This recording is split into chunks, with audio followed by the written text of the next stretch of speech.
Bonjour et bienvenue sur l'anglais c'est cool.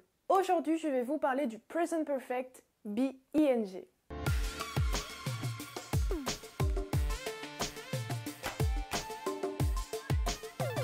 Alors là vous vous dites, mon Dieu, mais qu'est-ce qu'il se passe? On a à la fois le Present Perfect et du be-ing. Mais quelle horreur! Déjà qu'il fallait comprendre les deux séparément. Si en plus il faut les mettre ensemble... Alors, rassurez-vous, je pense que si vous avez bien compris déjà séparément les deux, le Present Perfect et le be-ing, vous inquiétez pas, à mon avis, ça va finir par rentrer et au fur et à mesure de la vidéo ou à force de la re-regarder une dizaine de fois, vous finirez par comprendre. Alors, déjà, revenons sur la forme du Present Perfect pour ensuite y ajouter le be-ing. Donc déjà pour le Present Perfect, comme j'ai dit la semaine dernière dans la précédente vidéo, si vous n'avez pas vu la précédente vidéo de la semaine dernière, je vous conseille d'aller la voir tout de suite. Donc pour revenir sur la forme du Present Perfect, donc je le rappelle, vous avez donc dans une phrase typique, vous avez votre sujet, ensuite vous avez votre auxiliaire, donc l'auxiliaire have qui signifie avoir, et je le rappelle que cet auxiliaire reste au présent, parce que c'est du Present Perfect. Et ensuite, et c'est là que ça va un petit peu changer, vous avez du coup obligatoirement le verbe être, donc be, mais sous sa forme participe passé, donc been. Donc vous rajoutez en à la fin. Et ce fameux en, ça vous rappelle sûrement peut-être ce que je vous ai dit la semaine dernière justement, le petit code dont je vous avais parlé, qui est là pour symboliser le participe passé justement. Et ensuite vous avez un autre verbe qui lui est avec la forme ing, donc la forme ing que l'on connaît. Donc vous avez votre verbe typiquement et à la fin vous rajoutez votre ing. Donc oui, ça paraît assez long comme ça, mis bout à bout, parce que on a deux fois finalement en une forme composée, parce qu'on a le Present Perfect suivi et rattaché directement avec du be-ing. Alors maintenant nous allons passer aux valeurs de ce Present Perfect be-ing. Donc la première valeur, c'est tout simple, c'est celle dont on a parlé déjà la semaine dernière par rapport au Present Perfect, c'est le fait que justement il y a un lien entre le passé et le présent. Ça c'est quelque chose que l'on retrouve toujours avec le Present Perfect be-ing. Donc toujours pareil, je vais pas me réétaler parce que je l'ai beaucoup répété et expliqué dans la précédente vidéo. Mais voilà, constamment il y aura ce lien entre le passé et le présent puisqu'il s'agit quand même toujours du Present Perfect. C'est juste qu'il a une forme un petit peu différente. Et on va voir qu'est-ce que ça peut amener justement de plus à sa signification. Donc par rapport à ce lien justement entre le présent et le passé, quand quelqu'un va utiliser la forme du Present Perfect avec du be-ing, c'est que généralement il en reste quelque chose. C'est-à-dire qu'on constate en fait quelque chose qui s'est passé avant parce qu'il en reste des traces en fait. C'est comme si je vous disais It has been raining parce que je vois de l'eau par terre. Et donc c'est là qu'on retrouve ce fameux lien entre le passé et le présent parce que il a plu, ce n'est plus le cas, il n'est plus en train de pleuvoir, c'était dans le passé, mais dans le présent on a quand même encore le sol qui est mouillé. Donc c'est ce fameux résultat, conséquence aussi de quelque chose qui s'est passé avant. Donc ce fameux lien entre les deux. Ça pourrait marcher avec la neige aussi, It has been snowing par exemple. Parce que vous voyez la neige dehors, il n'est pas en train de neiger encore, mais il y a de la neige dehors et vous en déduisez qu'il a neigé pendant la nuit. Alors bien entendu, avec ce Present Perfect be-ing, il y a les règles du Present Perfect et du be-ing qui s'appliquent quand vous l'utilisez, c'est-à-dire par exemple, on a vu par exemple sur la vidéo sur le présent be-ing qu'effectivement il y avait des verbes qui ne fonctionnaient pas très bien avec le be-ing, voire pas du tout. Après, tout dépend des contextes et tout dépend de l'intention du locuteur, mais comme understand, know, love, ce genre de choses. Après, par exemple, pour love, on a vu qu'il y avait des circonstances où ça pouvait fonctionner, mais quand il s'agit d'une action en cours, admettons, ça ne fonctionne pas. Donc faites bien attention à ça quand vous utilisez ce Present Perfect be-ing.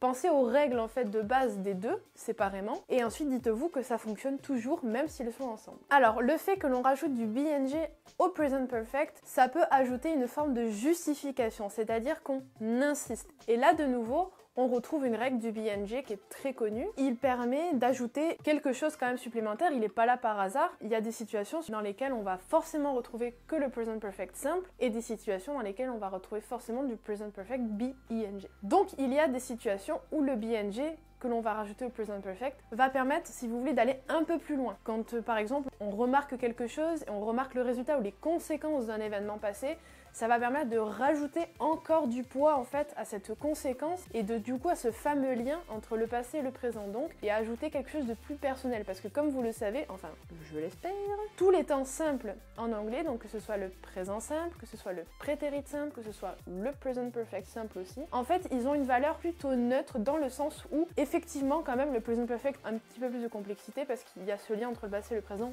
mais vu que c'est un temps qui est considéré comme simple, tous les temps simples en anglais vont juste permettre d'énoncer des faits. Alors que le BNG, à chaque fois qu'on va le rajouter un poids, va rajouter une intention, va rajouter un jugement. Donc quand je parle de justification, ça pourrait être surtout de la part de quelqu'un à qui on a fait remarquer quelque chose. Par exemple, je pourrais très bien vous dire Your t-shirt is dirty et vous pourriez très bien me répondre Of course, my t-shirt is dirty because I have been cooking for tonight. Par exemple, cette valeur-là, justement, on va la retrouver notamment quand c'est vraiment perceptible, quand c'est quelque chose d'un petit peu plus concret, comme le fait qu'il s'est sali le t-shirt, le fait éventuellement qu'il ait plu aussi. Bien sûr et bien entendu, le present perfect pourrait très bien fonctionner tout seul, hein, dans ce cas de figure-là, on pourrait très bien simplement l'utiliser, mais comme je vous l'ai dit, si on l'utilise sous sa forme simple, voilà, on énonce juste le fait que voilà, on a cuisiné simplement, on rajoute pas de choses en plus. Je pense que si vous devez le traduire, il faut vraiment penser à montrer cette insistance parce que nous en français, on n'a pas le BNG, on n'a pas ça. On est obligé de rajouter des mots, des adverbes, voilà, des petits quelque chose qui vont permettre justement de montrer l'insistance. Alors que si on utilise juste le passé composé, par exemple, traduire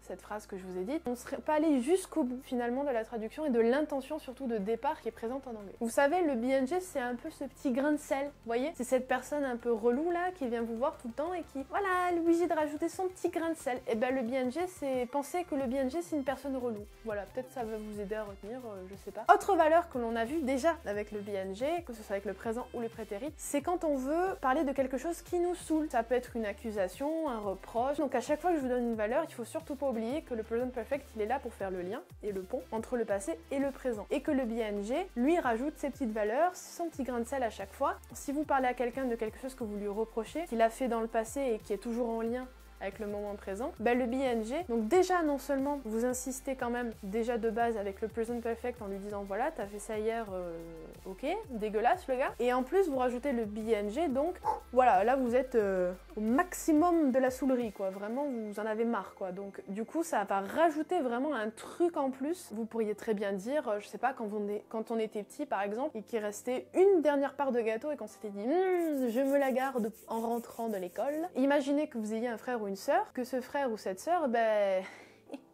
il vous a pas attendu, il a bouffé cette part de gâteau. Donc, qu'est-ce que vous allez dire à vos parents, ou même directement à votre frère ou à votre sœur? You have been eating my piece of cake. Ça se traduit par un point d'exclamation, un ton un peu, voilà, moi je sais pas trop m'énerver, vous voyez, donc je suis pas très douée pour ça. Mais vous voyez à peu près à quoi ça doit ressembler. Imaginez quand vous êtes vraiment vénère d'un truc et que, voilà, c'est quelque chose qui s'est passé avant. C'est pas un truc qui est en train de se dérouler sous vos yeux, hein. Vous voyez pas votre petit frère ou votre petite sœur en train de manger votre gâteau. Là, c'est quelque chose qui s'est passé, vous voyez juste les petites miettes dans l'assiette. Donc là, present perfect BNG, parce que present perfect parce que la part de gâteau a déjà été mangée. Vous voyez les petites miettes qui restent dans l'assiette.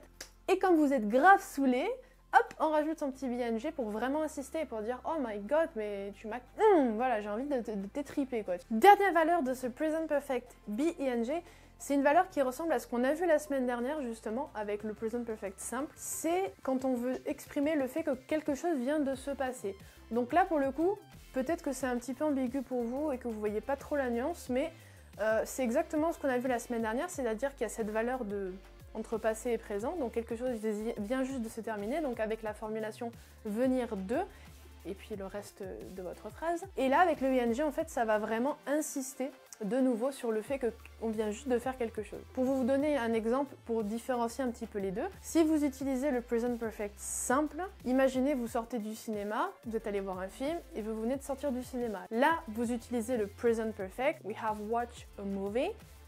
Ok, pas de souci. On passe au present perfect BNG, vous êtes encore dans la salle de cinéma, le générique est en train de défiler et là vous dites we have been watching a movie at the cinema. Là, ça fonctionne du coup. Parce que, effectivement, l'action est un peu plus proche, c'est-à-dire que le film vient juste de se terminer, mais il y a genre 2 minutes, et vous voyez encore le générique en train de défiler. Voilà un petit peu la nuance entre les deux.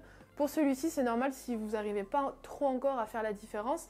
c'est quelque chose d'assez complexe à comprendre, mais n'ayez pas peur après quand vous discutez avec quelqu'un et que vous avez envie, parce que vous savez que c'est la bonne forme d'utiliser le present perfect à l'oral ou à l'écrit avec quelqu'un, peu importe. Quand vous savez qu'il faut faire ce lien entre le passé et le présent, si le BNG ne vient pas tout de suite, c'est pas grave du tout, parce que comme je vous l'ai dit, le BNG rajoute simplement en fait un poids, une insistance, voilà. On ajoute quelque chose en plus, comme à chaque fois qu'on utilise du BNG, que ce soit au passé, au présent ou avec le present perfect. Donc ne vous inquiétez pas parce que ça peut vous paraître lourd en fait de vous dire il faut penser aux règles du present perfect, il faut penser aux règles du BNG, c'est normal. Surtout quand on débute, c'est pas évident. Mais voilà, au fur et à mesure des vidéos, vous le voyez, je vais de plus en plus dans la complexité, que ce soit au niveau grammatical, que ce soit au niveau du vocabulaire, et c'est normal. Il faut prendre le temps d'arriver à comprendre chaque chose, chaque partie, chaque morceau en fait des compositions un peu verbales comme ça. Donc déjà, essayez de bien comprendre les deux séparément, donc le present perfect et le BNG, toutes les valeurs séparément, et ensuite c'est quelque chose qui viendra plus naturellement parce que vous allez le rencontrer dans des films, dans des séries, dans des livres, et au fur et à mesure ça va rentrer, pas d'inquiétude. Donc voilà, j'en ai fini avec cette vidéo, j'espère sincèrement qu'elle vous aura plu et qu'elle aura pu vous aider à mieux comprendre le present perfect avec le BNG. Si vous avez des questions, n'hésitez pas à me les dire en bas dans les commentaires, je me ferai un plaisir d'y répondre. N'hésitez pas non plus à vous abonner, ça me fera très plaisir, ça compte beaucoup pour moi et ça compte beaucoup d'ailleurs pour tous les créateurs de contenu. Si vous aimez nos vidéos, n'hésitez pas à vous abonner, c'est très important. Et si en plus vous voulez être au courant les premiers de chaque sortie de vidéo, n'hésitez pas et n'oubliez surtout pas d'activer la petite cloche juste en bas. C'est très important, mais ça c'est surtout pour vous, parce que ça vous permet d'être au courant et d'avoir une notification dès que la vidéo sort. Donc voilà, je vous souhaite une très très bonne soirée, passez un excellent week-end, reposez-vous, mais surtout pratiquez votre anglais. Bye bye!